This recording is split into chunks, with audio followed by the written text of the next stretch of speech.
우리 하나님 말씀 신약성경 고린도전서 14장 34절 말씀입니다.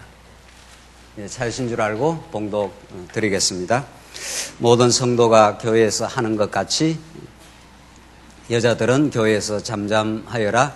여자들에게는 말하는 것이 허락되어 있지 않으니 율법이 말한 것 같이 여자들은 복종하여라. 무엇을 배우기 원하면 집에서 자기 남편에게 물어보아라. 여자가 교회에서 말하는 것은 부끄러운 것이다. 하나님의 말씀이 너희에게서 나왔느냐 또는 너희에게만 임하였느냐. 만일 누구든지 자기를 예언자나 혹은 영적인 자로 생각하면 그는 내가 너희에게 쓴 것이 주님의 명령이라는 것을 알아야 한다. 누구든지 이것을 인정하지 않으면 그도 인정받지 못할 것이다. 그러므로 나의 형제들아, 예언하기를 사모하며 방언으로 말하는 것을 금하지 마라. 모든 것을 적절하게 하고 또 질서 있게 하여라. 40절까지 우선 봉독 드렸습니다. 우리는 지금 고린도 전서에 개진되고 있는 복음, 실제 우리 교회 생활 속에서 역사하는 진짜 건덕의 복음을 지금 우리가 확인해 가고 있습니다. 특별히 오늘 본문에 나타난 마지막 14장 마지막 부분의 말씀은 이제 건덕을 위한 그 일치, 교회가 한 진리 안에 우리의 깨달음의 한 목표를 가지고 일치되는 것처럼 하나님 나라가 어떻다 하는 것을 구체적으로 실정적으로 우리가 느끼게 되는 모습인데, 그것을 우리가 예수 그리스도 머리 대신 그리스도의 복음의 능력으로 우리가 하나됨, 일치를 느낄 때 우리는 천국이 얼마나 좋은 것인가를 맛볼 수 있는 하나님의 은혜의 선물입니다. 이 땅 위에 하나님께서 교회를 허락하시는 것은 그러한 이제 때로는 우리가 불일치, 때로는 갈등도 하나님께서 허락하시되 그것을 통해서 더욱 복음을 사모하게 하고 마침내 일치를 부과할 때 하나님 나라는 이런 것이다 하는 것을 생생하게 맛보게 될 때 우리는 더욱 영원한 천국을, 이 죄악 세상, 이 갈등의 세상 속에서 더욱 천국을 간절하게 사모하게 될 것입니다. 오늘 우리가 살펴가는 건덕을 위한 일치 가운데 하나님께서 건덕을 위해서 노력도 하게 하시고 여러 가지 요건도 갖추어 주시고, 오늘은 이 자세, 마지막 하나님께서 건덕을 이루어가는 그 자세를 갖추어 주시고, 그게 우리 지난 시간에 확인한 대로 은사를 사랑으로 실행하고 은사를 약자를 위해서 시행하고, 오늘 우리 마지막 부분은 은사를 질서대로 시행을 한다. 그러니까 사랑, 약자를 위해서 질서대로, 이것이 하나님이 우리에게 교회를 세워가는, 우리 다양한 은사를 주신 올바른 다양한 은사를 통해서 교회를 세워가는 올바른 자세라는 겁니다. 천하 없는 지식과 예언하는 능이 있어도 사랑이 없으면 아무것도 아니다 하는 것이 우리 지난 시간에 확인한 내용이고, 은사는 자기를 증명하기 위해서 하나님 주신 것이 아니라 교회를 세우기 위해서 주셨다. 교회를 세운다는 구체적인 말은 먼저 세워진 자, 이게 강자 아니겠습니까? 교회에서 먼저 세워져 간 사람은 언제나 약자를 돌아보면서 약자와 더불어 갈 수 있는, 그게 하나님 나라의 법칙이라는 겁니다. 세상 나라는 강자가 약자를 지배하는 구조지만 하나님의 나라, 하나님이 언약대로 세우시는 예수 그리스도를 머리로 세우시는 나라는 강자가 약자를 돌보는, 강자가 약자를 섬기는 구조. 하늘의 왕으로 오신 예수 그리스도가 당신이 대속 제물로 우리를 섬기러 왔을 때 하나님 나라가 이 땅에 탄생을 한 것처럼 그 예수 그리스도의 마음이 교회를 통해서 계속 반복되도록 하나님께서 성령을 통해 역사를 하신다는 겁니다. 오늘 마지막 부분인데, 은사를 질서대로 시행을 한다. 은사라는 것은 다양하게 하나님께서 주시기 때문에 그 은사를 시행할 때 질서대로 하지 않으면은 그 은사가 오히려 충돌과 갈등의 요인이 된다 하는 것이 성경이 이렇게 치밀합니다. 성경이 이렇게 확고부동한 어떤 질서를 가지고 우리에게 가르쳐 준다. 그중 우리 지난 시간 그 33절을 보십시오. 하나님은 무질서의 하나님이 아니시고 오직 화평의 하나님이시라. 그 은사를 자기중심적으로 마음대로 시행하게 되면은 교회의 갈등의 요인이 되는데, 하나님은 무질서의 하나님이 아니고 화평의 하나님이시기 때문에 우리에게 화평의 복음을 주면 그 은사를 그 절차를 따라서 질서 있게 그렇게 하기 때문에 교통순경이 있으면은 우리가 차량이 사거리에서 충돌하지 않는 것처럼 먼저 갈 사람 먼저 가고 뒤에 올 사람 뒤에 오게 이렇게 질서를 잡아주면은 모든 게 아무리 혼잡해 보여도 질서가 서는 것처럼 하나님의 복음은 화평의 복음, 질서의 하나님으로 등장한다. 그 예가 하나 있는데 오늘 봉독드린 34절에 모든 성도가 교회에서 하는 것 같이 여자들은 교회에서 잠잠하여라. 여자들에게는 말하는 것이 허락되어 있지 않으니 율법이 말한 같이 여자들은 복종하여라. 무엇을 배우기 원하면 집에서 자기 남편에게 물어보아라. 여자가 교회에서 말하는 것은 부끄러운 것이다. 이 본문 때문에 교단이 갈라질 정도로 이 본문의 해석에 문제가 되고 있습니다. 여자는 교회에서 일체 말하지 마. 복종해. 이 남성 이데올로기, 남성 지배구조를 강화하는데 이 본문은 얼마나 오랫동안 교회가 써왔는지 모릅니다. 그러나 우리가 성경을 해석할 때 문법적, 역사적, 신학적 해석을 하지 않습니까? 성경에 또 나타나는 사건을 문법적이고 그 당시의 정황의 역사적 배경에 의해서 그걸 해석을 하지 않고 오늘 나타난 이 고린도 전서에 나타난 상황을 역사적 해석의 과정을 그치지 않고 이걸 그냥 절대화시켜버리면은 그런 게 성경에 한두 곳이 아닙니다. 아나니아 삽비라 사건을 그냥 만약에 그대로 지금 우리한테 바로 직접 적용시켜버리면은 연보하다가 조금 원래 계획대로 하다가 조금 줄이는 수도 있지 않아요. 그 바로 적사에 죽어야 됩니다. 그렇지 않다는 겁니다. 그건 그 당시의 역사적 배경 속에서 하나님이 표적적 사건으로 아나니아 삽비라 사건을 주어서 이제 성령께서 역사에 가신다는 복음을 지금 전가하는 과정에서 간 사건을 일으킨 것이고 오늘 이 본문도 고린도 교회라는 역사적 배경 속에서 이 본문을 해석을 해야 된다는 겁니다. 고린도 교회가 그런 여자들의 갈등, 여러 가지 문제점 이런 것들이 있었던 걸 사도 바울이 듣고 그 역사적 정황 속에서 이 본문을 해석하는 것이지 이걸 오고 오는 세대의 여자들은 아무 소리 못해야 된다. 이러면 지금 중국에는 얼마나 많은 여성 사역자들이 실제로 더 많습니다. 그 하나님이 다 일으키신 거 아니에요? 하나님이? 그래서 이게 지금 복음 안에서는 남자나 여자나 주인이나 종이나 어떤 그 사회적인 지위나 성별이나 조건이 예수 그리스도 안에서는 다 차별이 없느니라. 갈라디아서에서 그렇게 말하는 대로 오늘 이 본문도 그런 역사적 정황 속에서 고린도 교회의 상황 속에 어려움이 있었습니다. 그래서 이제 질서 있게 교회에서 그 여자들이 잠잠하는 게 좋겠다. 그래서 무엇을 배우려면 집에 가서 남편에게 배우도록 하라. 여자가 교회에서 말하는 것은 부끄러운 것이다. 이렇게 그 당시의 관습, 그 당시의 정황 속에서 이 본문을 사도 바울이 주고 있는 내용이지 이걸 절대화해서 모든 교회에 적용을 한다면은 어떻게 우리 권사님들도 이렇게 성도들을 말씀으로 잘 가르치지 않습니까? 그래서 잘 복음을 깨달아서 성도님에게 복음을 가르치고 신방도 하시고 말씀으로 권면도 하시고 이걸 만약 교회에서 하지 못하게 한다면은 그건 안 되는 거죠. 그래서 그 질서를 잘 따라가도록 하라. 물론 하나님께서 또 교회에 목사도 세우고 또 장로님들도 세우고 이런 또 그 질서도 교회에서는 주시는 거 아니겠어요? 그럼 또 그 질서는 그 질서로 잘 따라가되 이걸 이 본문을 그대로 역사적 정황을 탈색시켜버리고 절대화시켜서 오늘에다 바로 적용하는 것은 무리가 되는 거죠. 무리가 아니라 잘못되게 해석을 하는 거죠. 그래서 36절 하나님의 말씀이 너희에게서 나왔느냐 또한 너희에게만 임하였느냐. 지금 고린도 교회가 이런 정황입니다. 고린도 교회가 마치 자기들만 하나님의 말씀을 독점한 것처럼 특별히 여성 성도들이 고린도 교회에서 그랬기 때문에 이게 교회의 갈등의 요인이 되기 때문에 사도 바울은 그 질서를 따라서 복종을 하도록 하라.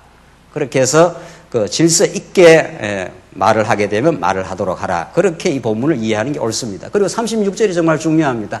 하나님의 말씀이 너희에게서 나왔느냐 또는 너희에게만 임하였느냐.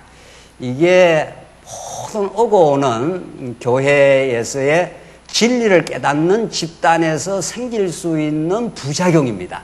마치 우리들에게만 복음이 임했다. 이런 그 자가당착적인 그 해석을 할 수가 있는 거죠. 그렇지 않습니다.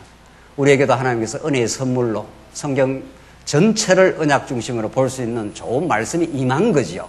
그래서 하나님의 선물을 받은 거지요. 또 우리뿐만 아니라 또 우리처럼 이렇게 전체적 진리는 전거되지 않았어도 또 우리 아니라도 택한 백성이 있고 우리 아니라도 말씀을 깨달아서 그분들도 말씀 안에서 사는 거죠. 그러나 우리가 더 많이 깨달았다면 그들을 섬길 이유가 있는 거죠. 그들과 우리를 비교 우위를 따지면서 우리의 우월성을 증명하는 게 얼마나 유치한 일이냐는 겁니다. 그렇게 될 수가 없습니다. 우리는 정말 하나님께서 좋은 말씀을 깨달았다면은 오늘 본문의 말씀대로 하나님의 말씀이 너희에게서 나왔느냐, 너희에게만 임했느냐, 무슨 하나님의 말씀을 독점하는 것처럼 말할 수 있느냐? 그럴 수 없다. 하나님께서 자유롭게 베풀어 주시는 것이다. 우리에게도 베풀어 주시고 또 깨닫게도 하시고 또 중국으로도 지금 복음이 전파되기도 하시고 그분들도 이 말씀 잘 깨달으면 되는 건 거죠. 그래서 사도 바울의 한 말씀 한 말씀은 인간의 어리석은 생각을 뿌리채 뽑아버리고 하나님의 진리를 우리에게 베풀어 주시는 선물일 뿐이다. 37절 만일 누구든지 자기를 예언자나 혹은 영적인 자로 생각하면 그는 내가 너희에게 쓴 것이 주님의 명령이라는 것을 알아야 된다. 자기가 마치 예언자 혹은 아주 신령한 영적인 특별한 특권적인 사람으로 생각을 한다면 그거 굉장한 오해다. 지금 그런 말입니다. 내가 쓴 말을 명령으로 잘 알아야 된다. 누구든지 이것을 인정하지 않으면 그도 인정받지 못할 것이다. 그러니까 하나님 안에서는 특권적인 지위가 없다 이런 뜻입니다. 왜? 하나님만 절대적이고 하나님만 특권을 갖고 계셔서 당신이 다 이렇게 베풀어 주시는 하나님의 은혜의 선물이 은사이기 때문에 그렇습니다. 그러니까 어떤 사람은 말씀을 잘 깨달아서 전하는 사람이 있는가 하면 그 어떤 사람은 그 말씀을 잘 깨달아서 섬기는 사람이 있고 어떤 사람은 교회에 그렇게 보이지 않는 데서 얼마든지 교회에 섬기는 사람들이 있는 겁니다. 교회에 섬기는 일들을 어떤 것이 어떤 것보다 더 특권적이다 하는 것이 지체의 원리에 따라서 있을 수가 없는 거죠. 온 지체는 동일하게 소중한 겁니다. 그게 사도 바울이 12장, 13장, 오늘 14장에 계속 강조되고 있는 성경적 교회론입니다. 그러니까 우리가 성경신학을 잘 깨달아 간다면은 진짜 성경신학의 정수를 복음의 진리를 진짜 깨달아 간다면은 오늘 이 본문의 말씀을 그대로 우리가 인정하면 되는 건 거죠. 그래서 39절 그러므로 나의 형제들아 예언하기를 사모하며 방언으로 말하는 것을 금하지 말라. 모든 것을 적절하게 하고 또한 질서 있게 하라. 이게 하나님의 가르침입니다. 어떤 일을 내가 은사니까 내 마음대로 하겠다면은 어떻게 교회가 질서가 있게 되겠냐는 겁니다. 어떤 일을 아무리 본인에게 주신 은사가 우리 각자에게 주신 은사가 있다 하더라도 지금 이 시간은 말씀을 들을 시간이니까 말씀에 집중을 하고 이것이 끝나면은 또 교회 봉사할 때는 봉사를 하고 이러는 거죠. 그래야 전체 교회가 이게 질서가 있게 되지 않겠느냐 말입니다. 우리가 그렇게 어떤 약속을 하고 그걸 우리는 사랑의 약속으로 받아들이고 우리가 거기에 승복을 하고 내 의견과는 다르더라도 전체 의견이 그렇게 정했다면은 내 의견을 포기할 줄 알고 기각할 줄 아는 그것이 진짜 교회에서 성숙한 자라고 볼 수 있는 거죠. 어린 자일수록 자기가 자기 고집을 하는 거 아니겠어요? 그 집에서도 할아버지 할머니가 져주는 거죠. 손자가 잘나서 져주는 게 아니라 져줌으로 손자로 하여금 배울 수 있도록 그렇게 해주는 거 아니겠어요? 그래서 이 교회가 가정과 같은 확대된 가정이라 보면 정확한 거죠, 교회는. 그래서 모든 일을 적절하게 하고 질서 있게 해라. 이렇게 하나님께서 은사 시행을 하는 데 있어서의 올바른 자세를 이렇게 성경 안에서 잘 가르쳐 주고 있습니다. 이렇게 고린도전서를 잘 따라가면서 배우기만 하면 우리의 행동까지 우리의 더불어 살아가는 삶의 방향 이런 것들이 정확하게 잡히게 되어 있습니다. 하늘의 평화를 얻는데 교회를 자꾸 무질서하게 한다는 게 그게 가능한 일이냐 말이죠. 져주고 또 따라주고 또 내 은사를 시행하더라도 다른 사람 은사도 존중을 하고 이렇게 우리가 질서를 잡혀가면 아 이게 하나님의 나라구나 이렇게 우리가 정말 교회 생활에서 그걸 느낄 때 진짜 복음을 깨닫는 기쁨과 감사가 있는 겁니다. 이제 15장 넘어가겠는데 사도 바울이 은사를 지나 이제 교회 일치가 이루어지는 근거를 15장, 16장 마지막까지 기독교 진리의 최고봉이 되는 부활의 진리에 대해서 가르쳐주고 있습니다. 한번 보십시오. 이게 일치를 이루는 근거인데 근거라는 게 무슨 말입니까? 이 기초가 된다. 이 바탕이 있어야 이게 된다 이 말 아닙니까? 우리가 어떤 주장을 할 때는 주장의 근거를 갖다 대지 않습니까? 뭐 아무 주장을 한다고 주장이 성립되는 게 아니라 어떤 사실적인 근거, 증거가 있으니까 이 주장이 옳다 이렇게 말하지 않습니까? 그러니까 주장을 하는 게 중요한 게 아니라 그 근거가 더 중요한 거죠. 우리가 진리 주장을 할 때도 지금 하나님의 나라는 일치라는 게 하나됨입니다. 하나됨이라는 것은 이것은 역사 가운데 이루어진 일이 아니고 이루어져 가는 일이 아니라 이미 하나님 안에서 예수 그리스도 안에서 온 성도들은 하나 되어 있습니다. 사실은 교회는 하나밖에 없습니다. 교회가 지역교회가 우리 장안종안교회 대구 교회, 광주교회 이렇게 지역적으로 떨어 있는 것 뿐이지 실제로는 교회는 머리 대신 그리스도의 전체 연합을 이루는 일치된 하나밖에 없습니다. 그러니까 영혼 안에서 성도들은 여러분과 저는 다 지체로 하나 되어 있습니다. 그 하나 된다는 것이 그렇게 기쁨입니다. 그걸 하나님께서 역사적으로 가르쳐 주려고 부부도 하나 되게도 하시고 때로는 갈등도 주셔서 이게 지옥이구나 하는 걸 느끼게도 하고 지옥과 천국을 번갈아 느끼게 하면서 천국의 하나됨을 맛보게 하는 것뿐입니다. 모든 건 다 교육입니다. 이 땅에 모든 건 진리를 깨닫게 하는 교육입니다. 그게 다 의미 있다는 게 그런 뜻입니다. 그래서 이 하나됨은 여기서 우리가 애써서 만들어가는 게 아니라 영원히 하나 되어 있고 하나님이 아담을 짓고 하와를 만들어서 아담에게서 하와를 만들어내고 아담이 하와를 보고 이는 내 뼈 중에 뼈요 살 중에 살이라 이렇게 하지 않습니까? 왜냐하면 여기서 나왔으니까 이게 따로 떨어진 게 아니고 하나예요. 또 궁극적으로 아담은 예수 그리스도의 표상이고 하와는 교회의 표상인데 교회는 여기서 예수 그리스도 안에서 나와서 예수 그리스도 안으로 들어갑니다. 그래서 하나가 되는 거죠. 그러니까 그는 우리의 신랑이 되고 우리 교회가 전부 신부가 되는 거죠. 그 기쁨을 우리가 이 땅에서 복음을 깨닫는 만큼 그 짜릿하고 감동적이고 달콤한 기쁨을 느끼는 겁니다. 맞아. 그분이 나를 위해 죽고 그분이 나를 위해 살았어. 그분이 나의 하나님 백성의 근거가 되어주시고 하나님 나라가 어떤 것이라는 것을 깨닫게 해주는 분이야. 이렇게 되는 거죠. 그래서 실제 하나됨은 이미 이루어져 있고 영원히 이루어져 있고 역사 가운데 보여주시고 한번 하와가 떨어진 거죠. 죄 가운데 떨어졌다가 다시 예수 그리스도 안에서 하나를 다시 맛보게 되어 이렇게 하나님 나라를 진행하고 있는 겁니다.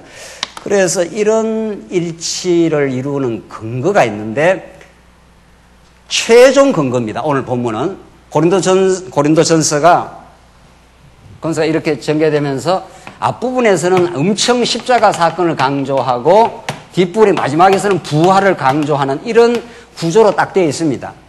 십자가의 도는 너희가 헬라인이 지혜를 구하고 유대인은 표적을 구하고 헬라인은 지혜를 구하나 나는 십자가에 못 박힌 예수 그리스도를 전하노라 하면서 교회 분열의 사태를 바울이 듣고 바로 십자가 사건을 전거하지 않습니까? 십자가라는 건 모든 죄악의 짐을 지고 그 모든 죄를 청산하시고 우리를 죄 없다 이렇게 해주기 위해서 부활하신 사건 아니에요. 그러니까 십자가와 부활이 예수님이 이 땅에 오셔서 하신 일의 정수인 거죠. 클라이막스인 거죠. 그래서 십자가를 가르쳐주고 교회가 어떤 것인가를 하나된 교회를 가르쳐주시고 교회를 하나되게 만들기 위해서 사랑이 어떤가를 가르쳐주고 은사를 어떻게 시행할 걸 가르쳐주고 마지막에 부활의 진리로 나가는 거죠. 그래서 고린도전서는 1장부터 16장까지 사도 바울이 아주 주도 면밀한 논리적인 구조를 가지고 이렇게 성경이 이렇게 전개되고 있습니다. 그러니까 여러분들이 우리 이미 쭉 공부를 해왔으니까 그런 흐름 속에서 마지막 15장에 부활이 이루어지는 근거로서의 부활이 아니라 일치를 이루어가는 근거로서의 부활에 관한 진리가 이 15장, 16장 마지막에 나오는 거죠. 자, 그렇다면 우리가 이렇게 질문을 하고 이제 본문을 들어가십시다. 왜 부활이 그렇게 중요하냐? 왜 교회가 하나 되는 데 있어서 일치되는 데 있어서 부활이 그렇게도 중요한가? 이 부활. 그냥 우리는 옛날에는 그냥 예수님이 십자가에 죽고 부활하셨다. 그게 우리 기독교 진리에서 핵심 중에 핵심이다. 이 정도는 우리가 일반적으로 알고 있단 말이죠. 그러나 고린도전서의 이 말씀을 쭉 따라가면은 이게 이것이 부활이 일치를 이루는 근거이고 이것이야말로 건덕, 교회를 세워가는 근거입니다. 이 큰 주제가 우리가 건덕의 복음 아닙니까? 그러니까 이미 우리는 고린전서를 풀어가면서 전체 딱 주제를 쥐고 지금 가고 있는 중이에요. 건덕이라는 건 당신이 덕을 세워가는 거니까. 그리스도의 덕이 세워져야 교회가 세워지는 거니까. 사람의 덕, 일반적으로 말하는 도덕, 내 의를 증명하면 교회는 깨져요. 교회는 자꾸 분열이 일어나고 그리스도의 덕이 자꾸 전파가 되면 내 의가 자꾸 그 십자가 뒤에 묻히게 되고 그리스도의 영광이 자꾸 드러나기 때문에 교회가 전체가 하나가 되는 거죠. 그런 건덕의 복음을 전가하면서 건덕을 위해서는 일치가 꼭 필요한데 일치를 이루어내는 것이 인간들이 노력하고 합력하고 무슨 의견을 맞추어내 가지고 되는 게 아니라 부활의 진리를 깨달아야 내 의견들이 자꾸 포기가 되고 하나님의 뜻에 합력이 돼 간다 이런 뜻입니다. 왜? 부활의 진리를 깨닫지 않으면 부활은 언제나 십자가와 딱 한 짝을 이루는 거니까 십자가 부활로 오신 예수 그리스도 안에 내가 들어가지 않는 다음에는 옛사람의 내 의견이 작동을 하는 겁니다. 언제나. 그걸 잔머리라 해도 되고 자기 지혜라 해도 되고 자기 생각, 자기 주장이라 해도 되는 거죠. 그게 언제나 인간은 발동하게 되어 있습니다. 그 A라는 사람은 A의 의견, B라는 사람은 B의 의견이 언제나 충돌을 일으키는 거죠. 이거는 교회 회의를 해보면은 언제나 생겨나는 일입니다. 그것을 조율하고 그것을 하나 되게 하는 거는 내 주장을 강하게 주장해서 남을 이겨먹어서 되는 게 아니라 내 주장이 성경에 근거하는 진짜 사랑에 근거한 주장인지를 끊임없이 회의를 통해서 서로 조율하고 서로 양보하고 서로 주장도 해보고 하면서 계속 맞춰가는 긴 과정입니다. 우리 결혼 생활이 나이가 늙어서 이렇게 갈 때까지 긴 과정이듯이 교회도 긴 여정을 가게 되어 있습니다. 어떤 한 단계에서 다 이루어지거나 어떤 단계에서 모든 게 해결되거나 그렇게 되는 게 아니라 이걸 계속에 거쳐가면서 왜 십자가가 그렇게도 중요한가? 사도 바울이 여기서 딱 고린도서 1장에서 그렇게 말하지 않습니까? 십자가의 도는 하면서 바로 튀어나오지 않습니까? 멸망받을 자에게는 이게 아무것도 아닌 것처럼 보이지만 구원 얻을 백성에게는 이게 하나님의 능력이다. 십자가라는 것이. 십자가는 이제 가장 저주스럽고 가장 연약해 보이고 가장 힘없는 자가 죽는, 죄 많은 인생이 죽는 자리가 십자가인데 이게 하나님의 능력을 드러내는 거라. 이게 하나님의 놀라운 지혜가 여기 담겨 있다. 이렇게 하면서 쭉 설명하고 마지막 부활을 말하지 않습니까? 고린도전서에서. 그러니까 십자가 부활을 한 짝으로 딱 묶어놓고 사도 바울이 지금 고린도 교회를 점검하고 고린도 교회의 성도들을 권면하고 이 부활의 메시지로 최종 정리를 하고 있는 거죠. 그렇죠? 그러니까 부활이라는 건 2000년 전에 구약의 언약대로 예수님이 십자가에 죽고 부활했을 뿐 아니라, 자, 중요한 것은 이걸 미리 이야기하고 지나갑시다. 지금 이 당시 고린도 교회, 지금 우리 21세기에 오고 오는 교회, 이게 1세기 교회입니다. 예수님 십자가에 죽고 부활 이미 하셨지 않습니까? 이 고린도 교회의 이 상황에서는. 그러니까 십자가 부활은 역사적 사건일 뿐만 아니라 오고 오는 교회가 일치를 이루어가는 힘을 공급합니다. 십자가와 부활이라는 예수 그리스도 사건이 옛날에 그냥 이루어진 사건이야 이렇게 끝나는 게 아니라 그게 이루어짐으로 하나님의 아들 되심과 부활은 우리의 칭의, 의롭다함의 근거가 될 뿐 아니라 그것이 하나님의 영광을 보여주면서 오늘 우리 신앙생활의 근거가 됩니다. 뭘 하는? 일치를 이루는. 그러니까 불일치라는 건 반드시 부활의 진리, 죄와 사망의 법에서 이겨버린 예수 그리스도의 내가 꽂히지 않으면 반드시 옛사람의 소욕이 작동을 하게 되어 있습니다. 그러니까 부활이라는 건 새로운 세계가 열리는 겁니다. 무슨 세계? 하나님의 나라. 그러니까 예수님이 죽고 부활하시고 나서 제자들이 그걸 깨닫고 예수가 부활하셨다고 사도행전 1장, 2장에서 막 증거되지 않습니까? 거기서부터 교회가 탄생을 하지 않습니까? 예수님 부활했다는 걸 증거하면서, 그러니까 부활이라는 것은 모든 죄와 사망의 법, 하나님께서 이걸 다른 말로 말하면 불순종, 아담을 짓고 아담을 여기다 가두었지 않습니까? 불순종 가운데. 여기서 가두어 버리면은 죄와 사망의 강력한 그 어둠의 영역이 인간을 지배합니다. 이거는 언제나 그렇습니다. 이거는. 그러니까 죄와 사망의 법, 사단의 영역, 그것이 언제나 우리를 불화살을 쏴대고 지배하기 때문에 자기가 그 지배를 당하는지도 모르고 지배당하고 있습니다. 그러니까 에베소서에서 너희가 구원의 투구를 써라, 의의 흉배를 붙여라, 무엇보다도 성령의 검을 가져라, 이렇게 단단하게 무장을 해라. 머리끝에서 발끝까지 무장을 시키지 않습니까? 그 정도로 무장이 안 되면 언제든지 당합니다. 어디? 죄와 사망의 법 아래, 옛사람의 소욕 아래. 그러니까 여기서 벗어나는 길은 예수님이 오셔서 죽었다가 십자가로 죽으시고 부활하시는 길밖에 없습니다. 그래서 예수님이 부활을 했다는 건 죄와 사망 권세를 십자가에서 일거에 다 괴멸해버리고 3일 만에 부활을 해버렸다는 겁니다. 어둠을 확 헤쳐버리고, 그래서 부활하고 나서는 이게 새 세상입니다. 이게 새로운 세상입니다. 이걸 우리는 하나님 나라라고 합니다. 이거. 그러니까 인간을 여기다 가두었기 때문에 예수님이 만약 오시지 않고 부활하시지 않았으면은 누구나 이 안에서 사는 겁니다. 이 안에서. 이걸 죄의 포로라고 합니다. 이거를. 여기에 대해서 성경이 얼마나 집요하게 가르쳐 줍니까? 그래서 여기에서 예수님 부활하셨기 때문에 이 죄와 사망의 법칙이란 건 미움, 시기, 원망, 탐욕, 온갖 것들이 여기서 작동을 하지 않습니까? 이게 하나님과 같이니까. 이게 하나님과 같이라는 한마디로 규정을 하면은 하나님과 너 이거 따먹으면 하나님과 같이 돼. 여기에 훌렁 넘어가지 않습니까? 딱 이걸 따먹고 나면 하나님과 같이라는 그게 내 인격 속에 죽었던 내 영혼 속에 딱 꽈리를 딱 털고 있습니다. 그러니까 무엇이든지 하나님과 같이 하려고 합니다. 그래서 돈도 많이 벌여야 되고 권력도 쥐어야 되고 인기도 누구보다도 얻어야 되고 이렇게 되는 겁니다. 아무도 거기서 못 벗어납니다. 그래서 이 죄와 사망의 법 아래 갇힌 인간 속에 평화가 없습니다. 안식이 없는 겁니다. 하나님이 그걸 경험시키는 겁니다. 우리 사사기에서 공부하는 내용이 우리 신약적으로 말하면 이런 겁니다. 또 범죄하고 또 범죄하고 또 범죄하고 여러 차례 12사사가 보내놔도 또 범죄로 들어가는 겁니다. 하나님이 안 붙드시면 이런 말이에요. 그러니까 예수님이 올 이유가 있는 겁니다. 그래서 오셔서 부활을 해버린 겁니다. 그러니까 이 부활의 진리를 아이고 예수님 언약대로 어디서 부활했어 이렇게만 알고 있으면은 그게 우리의 구체적인 오늘의 삶에 힘이 안 되는 거죠. 뭐 예수님 부활했는 거 다 아는 사실인데 뭐 자꾸 이야기를 하느냐고 그렇게 되는 거죠.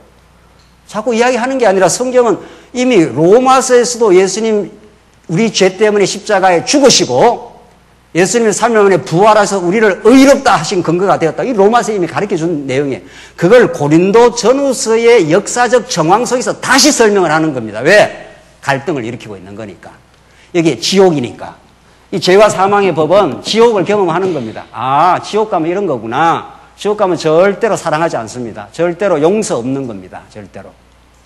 그리고 그건 그렇게 하는 그 사람이 지옥을 경험하는 겁니다. 그러니까 하나님 나라 백성은 가끔 지옥을 하나님이 경험시켜. 내가 안 붙들어주면 지옥이야를 경험을 시키는 겁니다. 미워하죠. 시기하죠. 시기하는 것처럼 지옥이 없습니다. 하늘의 마음의 평안과 자기 감사가 없으니까 시기를 하는 거 아니겠어요? 그 시기하는 그 사람이 늘 불편한 거죠. 내보다 잘난 인생 보면은 괴로운 거죠. 잘나고 못난 인생이 없는 건데. 자, 부활의 진리를 깨달으면 이런 세속주의를 기준 자체를 벗어나 버렸기 때문에 잘나고 못난 사람이 없어요. 이 부활의 진리 속에 들어오면은 그렇잖아요. 모든 성도가 하나님의 사랑하는 백성이고 나도 하나님의 절대적인 은혜를 깨닫는 백성인데 누가 누구를 시기를 할 일이 있냐 말이죠. 이게 위대한 사랑의 법칙입니다. 하나님의 사랑의 속에 들어와 있는데 하나님의 절대적인 은혜 속에 들어와 있는데 내가 누구를 부러워하겠냐 말이죠. 그러니까 예수를 제대로 믿으면 성경신학을 제대로 깨달아 드십시다. 점점 마음의 평화가 있는 겁니다. 시집 늦게 가고 일찍 가고 이런 것도 없는 겁니다. 여기 처녀들도 있는 거니까 우리 자매들도. 결혼을 몇 세에 해야 정년기입니까? 몇 세에 해야 정년기예요? 30 전에는 해야 된다. 누가 정했습니까? 사람이 정했죠? 옛날에는 30 전 안 돼요. 한 20대 때면 가야 돼요. 옛날에는. 요즘에는 30 좀 넘어도 된다. 이런 게 요즘에 대략 원칙 같아요. 그렇잖아요? 누가 정한 거예요? 누가?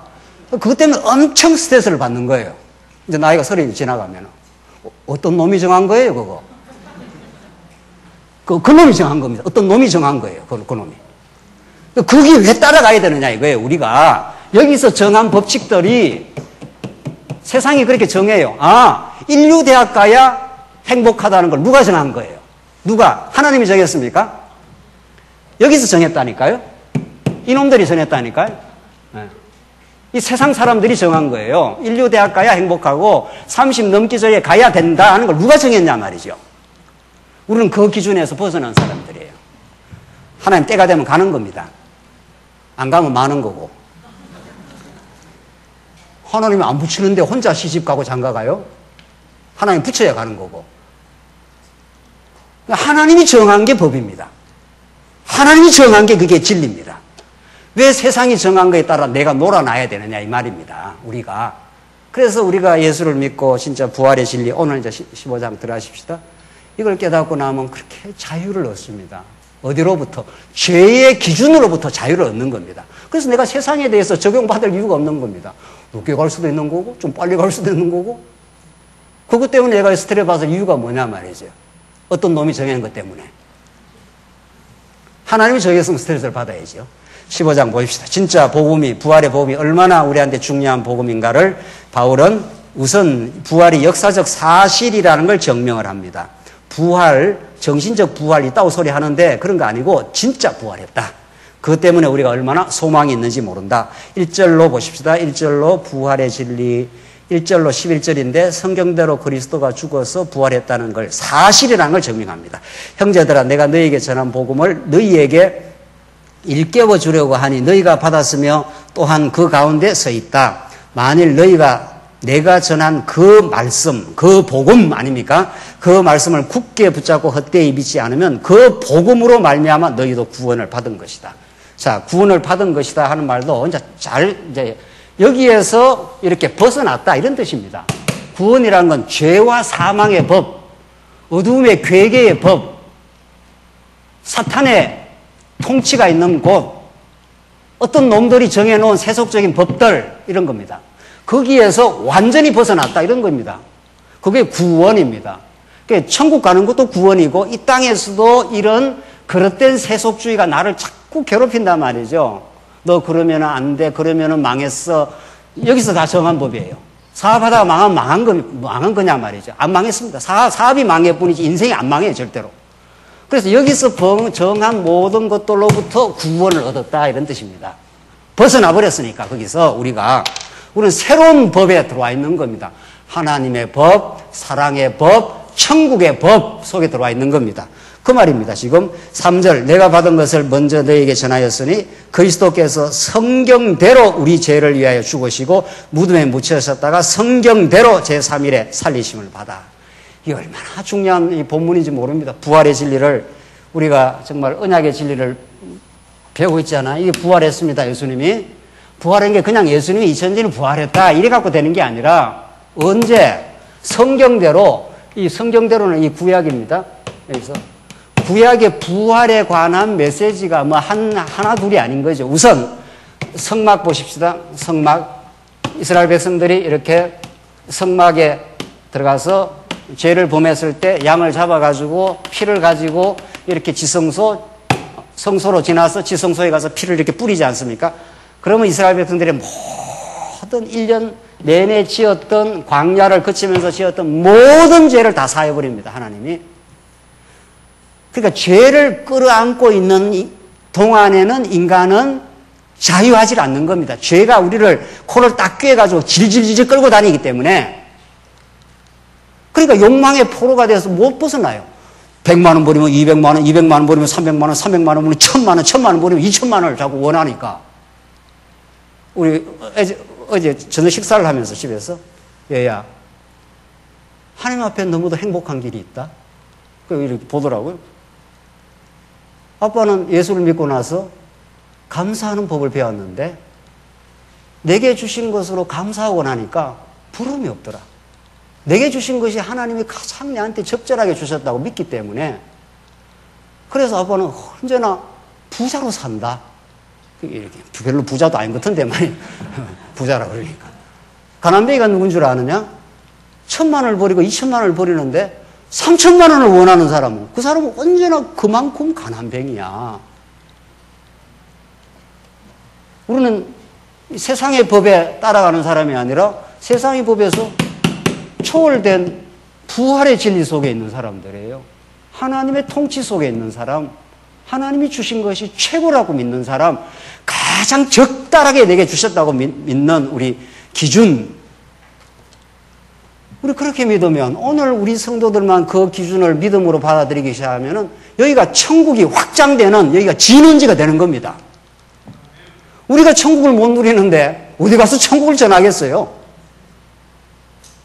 그렇잖아요. 그래서 지금 사도 바울이 지금 성경대로 우리 죄를 위하여 죽으시고 그 죄를 다 묻어버린 겁니다. 예수님이 오셔가지고 이 죄와 사망의 법, 우리가 이 죄와 사망의 법 속에 질질 끌려다녔는데 예수님이 대신 죄인의 몸으로 오셔서 여기서 죽어버림으로 이 모든 빛을 청산을 해버렸다 이런 뜻입니다. 그래서 이 죄와 사망이 우리한테 이제는 너 죄인 아니냐 이렇게 하면서 우리한테 내놔라 할 게 없습니다. 다 갚아버렸기 때문에 다 갚아버리고 훌훌 털고 예수님이 3일 만에 성경대로 이렇게 살아나신 겁니다. 구약에 예언한 대로. 그러니까 성막에서 죄를 다 치러버리고 양의 제물로 다 치러버리고 하나님께 그 피를 다 뿌려버리면 하나님이 응답을 하셔서 이 성막 주위가 이게 천국이 되는 겁니다. 이게 모든 죄를 다 털어버렸기 때문에 하나님이 다 용서를 해버렸기 때문에 하나님이 죄라 하면 죄가 되고 하나님이 죄가 아니라면 안 되는 겁니다. 우리가 실제로 범죄를 많이 했어도 하나님이 너 죄인 아니야 하면 대통령이 사면령 내리면 그 사람은 그냥 감옥 털고 나오지 않습니까? 하나님이 우리를 죄 없다 하면 죄 없어지는 거예요. 그래서 여기서 죄 없다고 이렇게 하기 때문에 성막 주위에 환호가 일어나지 않습니까? 들어가서 이게 뿌릴 때 딸랑딸랑딸랑 소리가 난다고 그런 거 아니에요. 레위스입니까? 보면은 그럼 와 찬양하면서 여기가 그냥 하나님 나라가 되어버려요. 어디? 성막 주변 전체가 성막이 뭐예요? 성막이 뭐예요? 부활. 이게 양이 죽는 게 이게 예수님의 십자가의 제물. 이게 성막 전체가 부활의 진리. 제사장이 갖고 들어가는 게 이게 성천 하나님 계신 보좌까지 나가니까. 그러니까 구약에서 성막이 없으면은 이스라엘 백성은 광야에서 계속 범죄하고 죄책감이 시달리고 한 걸음도 전진을 못 합니다. 이스라엘 다 죽어야 되니까. 그러니까 하나님께서 범죄하고 나서는 꼭 성막에 와서 제사를 드리게 해서 그들을 새로운 세상으로 하나님 나라 백성이야. 너희들 안 죽어. 실제로 범죄는 했지만은 내가 너를 하나님 나라 백성으로 붙들었기 때문에 너는 새로운 전진이 있어. 이렇게 되는 거죠. 그래서 성경대로 우리 죄를 위하여 죽으시고 무덤에 묻혔다가 성경대로 제3일에 살리심을 받아. 이렇게 했으니까 성경에 부활에 관한 진리가 얼마나 많으냐 말이죠. 성막으로도 하고 다윗의 시편에서도 하고 예수님 꼭 부활하신다. 이 땅에 다 묻히는 걸로 끝나지 않는다. 이런 예언의 메시지가 구약 성경 전체에 도도히 깔려 있는데 그런 언약대로 그대로 성취가 되니까 하나님이 이 일을 통해서 보여주시는 것이 있지 않느냐. 그러니까 부활은 직접적으로는 우리를 의롭다 하시는 근거가 되고 예수님이 하나님의 아들이라는 근거가 되고 하나님의 아들이 아니면 살아날 수가 없잖아요. 우리는 죄인들은 죽으면 다 끝나는 거 아니에요. 육신이. 그러나 하나님의 아들이시기 때문에 부활한 겁니다. 로마서 1장에 이제 하나님의 아들로서 다윗의 혈통으로 나셨으나 부활하여 하나님의 아들로 인정되셨으니 이렇게 되잖아요.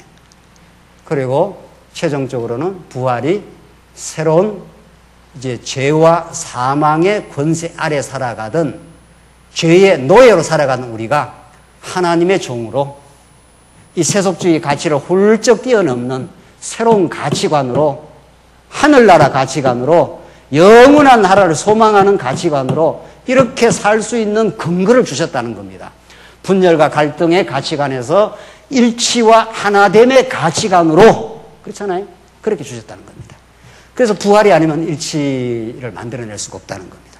그래서 5절 게바에게 나타나시고 그 다음에 12제자에게 그 후에 500명이 넘는 형제들에게 동시에 나타나셨는데 부활은 동시에 막 나타날 수 있는 겁니다. 시공을 초월하기 때문에 여기만 나타나는 게 아니고 저기도 나타날 수 있는 거죠. 그게 영원한 진리를 드러내는 거 아니에요. 영원한 진리라는 것은 시간에, 시공간에 제한을 받는 게 아니니까. 예수님 벽이 있어도 그냥 벽을 그냥 뚫고 들어가지 않습니까? 그 시간과 공간에 제한을 안 받는다. 우리는 지금 몸을 입고 있어서 이렇게 여기에서 머물러 있어야 되고 멀리 있는 사람 만나지 못해서 그리워해야 되고 오늘 독일에서 오는 성도님이 왔지 않았어요? 부모님, 어머님 일찍 이제 돌아가시고 그래서 멀리 있다가 이렇게 이제 가족을 만나니 얼마나 그 기쁨이 있어요. 이게 육신을 가지고 있는 인간은 떨어지는 아픔, 만나는 기쁨 이런 걸 하나님께서 자꾸 주시는 겁니다. 이 땅에서는. 그러니까 진짜 기쁨은 슬픔이 전제되어 있습니다. 참된 즐거움과 기쁨은 고통이 전제되어 있는 겁니다. 우리는 이미.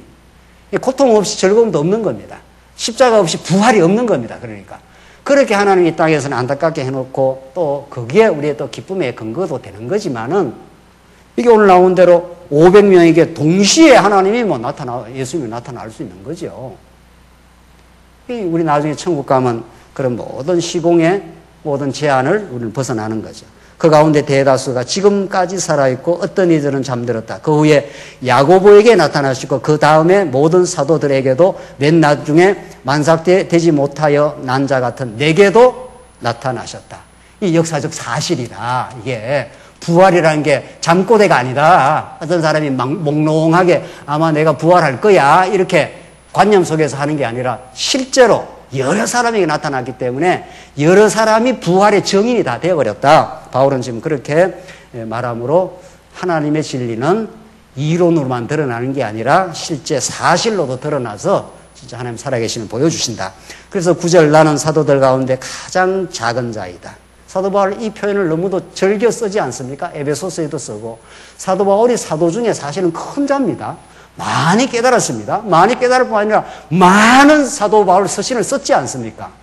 근데 많이 깨달을수록 자기가 죄인 중에 괴수요 작은 자로 느끼는 게 정상이라는 거예요. 왜? 사람과 사람과에서 이걸 깨달아지는 게 아니고 많이 깨달은 건 어마어마한 하나님을 충격적으로 만난 사람입니다. 이사야가 하나님을 충격적으로 만나면 화로다 그러지 않습니까? 하나님 진짜로 충격적으로 만나봤습니까? 이 어마어마한 하나님의 어미로우심, 그 전능하심, 그의 정말 놀라운 하나님의 권능, 그런 살아계신 하나님을 만나면 다 충격을 받는 겁니다. 내가 의롭다든가 내가 무슨 남들보다 조금 뭐를 좀 안다든가 이런 말들이 다 허무한 이야기들인 겁니다. 하나님 앞에서는. 이 사도 바울이 내가 사도들 가운데 가장 작은 자이다. 많이 깨달은 사람이 이런 소리 하는 겁니다. 그러니까 내가 하나님의 교회를 박해하였으므로 나는 사도라 불릴 자격이 없다. 하나님이 사도 바울을 또 이렇게 만들어버렸습니다. 죄인 중에 죄인으로 만들어버렸어요. 교회를 박해하는 사람으로 만들었다가 하나님의 사도로 부름을 받도록. 참 하나님이 하시는 일이 정말 묘한 거죠. 왼손잡이 에웃을 하나님이 쓰시고 포도주 틀에서 벌벌 떨고 있는 미디안이 쳐들어왔을 때 기드온을 용사로 쓰십니다. 하나님이 대단한 사람을 쓰는 게 아니고 다 거기인 인생들을 하나님이 들어서 사도 바울도 그런 거 아닙니까? 내가 교회를 많이 박해한 사람인데 그래서 내가 사도라 불릴 자격도 없는 사람이다. 이게 아주 정상적인 깨달음입니다. 하나님 내가 목사로 장로로 불릴 자격이 없는 사람입니다. 하나님 안 붙들었으면 내가 아무 자격이 없습니다. 그런데 10절 보십시오. 그러나 내가 지금의 나 된 것은 하나님의 뭐라고 했습니까? 은혜로 된 것이라. 기독교에서 도무지 이 언약의 진리에서 은혜를 빼버리면 뭘로 설명을 합니까? 이 세상 만사를, 이 교회를. 사도 바울처럼 많이 깨달은 사람이 정말 나의 나 된 것은 하나님의 은혜다. 내게 주신 그분의 은혜가 헛되지 않아 내가 모든 사도보다 더 많이 수고하였으나 이것은 내가 한 것이 아니요 치열한 자기 부정이에요. 복음을 복음답게 깨닫는다는 건 철두철미하게 뿌리에서부터 자기를 싹 부정을 해버리는 겁니다. 내가 아니요 했지 않습니까? 사도 바울이 지금. 이건 위대한 복음의 깨달음이에요. 이거야말로 은혜의 절절한 깨달음입니다. 내가 뭔가를 좀 했다고 하면 은혜에 그러니까 감동할 이유가 없습니다. 왜? 내가 은혜 좀 더 한 거니까. 사도 바울은 이렇게 결론을 맺네요. 내가 한 것이 아니오 오직 나와 함께 하신 하나님의 뭐라고요? 은혜로 한 것이다. 은혜는 단순히 달콤한 메시지가 아닙니다. 뭐 말씀 좀 깨닫고 나면 은혜 깨달았다는 건 그런 달콤한 메시지가 아니라 영원한 메시지입니다. 하나님 영원 안에서 우리를 영원히 하나님의 자녀로 삼은 영원한 은혜와 사랑이 영원한 그게 은혜입니다. 그걸 십자가로 하나님이 드러내 보여주겠다는 겁니다. 왜? 깨닫게 하려니까. 아버지 사랑을 잘 못 깨달은 자녀가 아버지가 막노동하면서 공사팡에 가서 계속 이렇게 고생하는 걸 보면 저는 우리 어머님을 잊을 수가 없어요. 부잣집 마나님으로 살았지 않았어요? 큰 집을 지니고 있다가 홀랑 망해버렸네요. 제가 대학을 갈 때 길바닥에 나가서 장사를 했습니다. 그게 제 대학 생활에 늘 눈에 밟히는 사건이에요. 그렇게 고생해서 보낼 수 없는 학교를 보냈으니까 평생 잊을 수가 없어요. 그래서 때로는 부모가 고생하는 것도 자식에게는 좋은 거죠. 그래서 우리가 부모들이 고생 바가지로 하는 거 아닙니까? 이 전부 하나님의 은혜예요. 부모가 그렇게 고생하는 것이 기쁨이 되듯이 하나님의 아들이 십자가에서 저주받고 고난을 치르고 마침내 피조물로부터 침배통을 받아서 죽으심. 그게 영원한 하나님의 사랑을 그렇게 표현을 하고 있는 거예요. 내가 너를 이렇게 사랑해. 끝까지 사랑해. 그걸 아가스를 통해서 그렇게 절절하게 한 번 맺은 언약적 사랑을 내가 불변해. 안 버려. 절대로 안 버려. 내가 버릴 수가 없어. 너는 내 사랑하는 백성이야.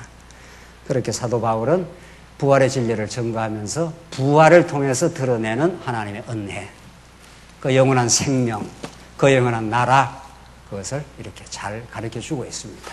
기도하십시다. 자비하신 하나님 아버지 은혜를 감사합니다. 그리스도의 부활이 없으면 우리는 이 죄와 사망의 법칙 속에서 언제나 그 고통을 받으며 살 수밖에 없는 저희들에게 영생을 허락하시고 이제 이 땅에 사는 날 동안도 우리를 죄와 사망의 법, 세속주의의 법칙, 세상 사람들이 만든 그 법칙에서 우리를 이제 벗어나게 하셔서 감사합니다. 그리스도 안에서 하늘의 평강을 얻으며 살게 하시고 교회를 섬기는 참된 기쁨이 우리 모두에게 있게 하시옵소서. 예수님 이름으로 기도하옵나이다. 아멘.